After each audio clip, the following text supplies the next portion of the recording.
Okay, I have in my hands the New Hampshire Constitution. I want to read one article that I'm asking a lot of people.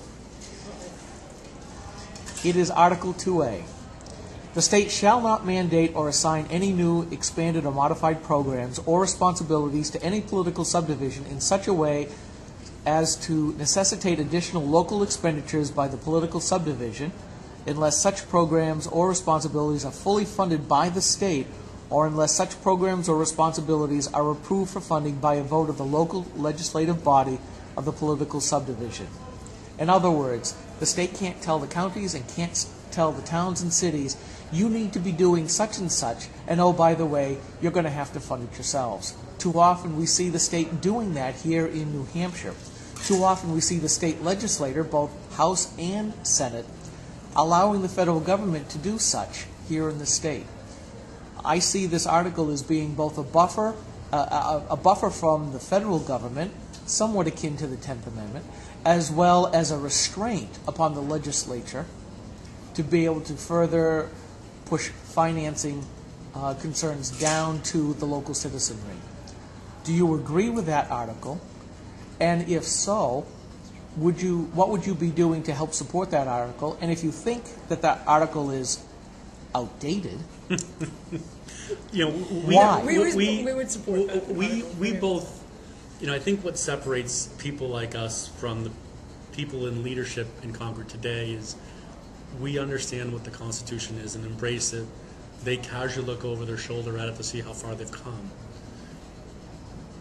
Part of this problem with 28A really, to me, goes back to 1970 when Walter Peterson initiated the changeover in the state where it went from a stock and trade tax, where you paid your taxes to your local community, and there was truly local decision making.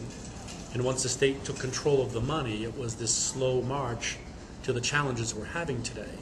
I mean, just take a look at the state now actually withholding revenue sharing back of the state telling communities how they're going to live, where they're going to live, and continue to impose restrictions on them. We're a couple of people that truly believe in local decision making. Parents do great jobs. They should be allowed to raise their children. Education, communities, it was about the family and the parent making decisions for their kids. And then people who thought similarly came together and created communities in their churches by which they could come together as a group and create great decisions for their communities. And then all of a sudden, unfortunately, we've got this state that comes in maybe with the best of intentions, but today it isn't like that. Today it's nothing but a restriction and enforcement on the decisions local communities can make.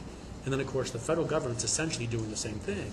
I'm a guy that does believe in the 10th is something I understand and embrace. Okay. Well, this small micro interview has gone on far longer than what I first thought it would be. And I want to say thank you very much to both of you.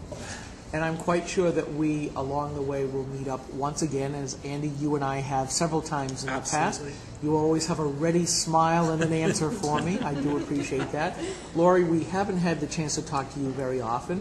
We need to do this more often. I hope so. And so to both of you, I say thank you very much from GraniteGrok. As always, the Grok's awesome. Thanks so much for the time. Thank you.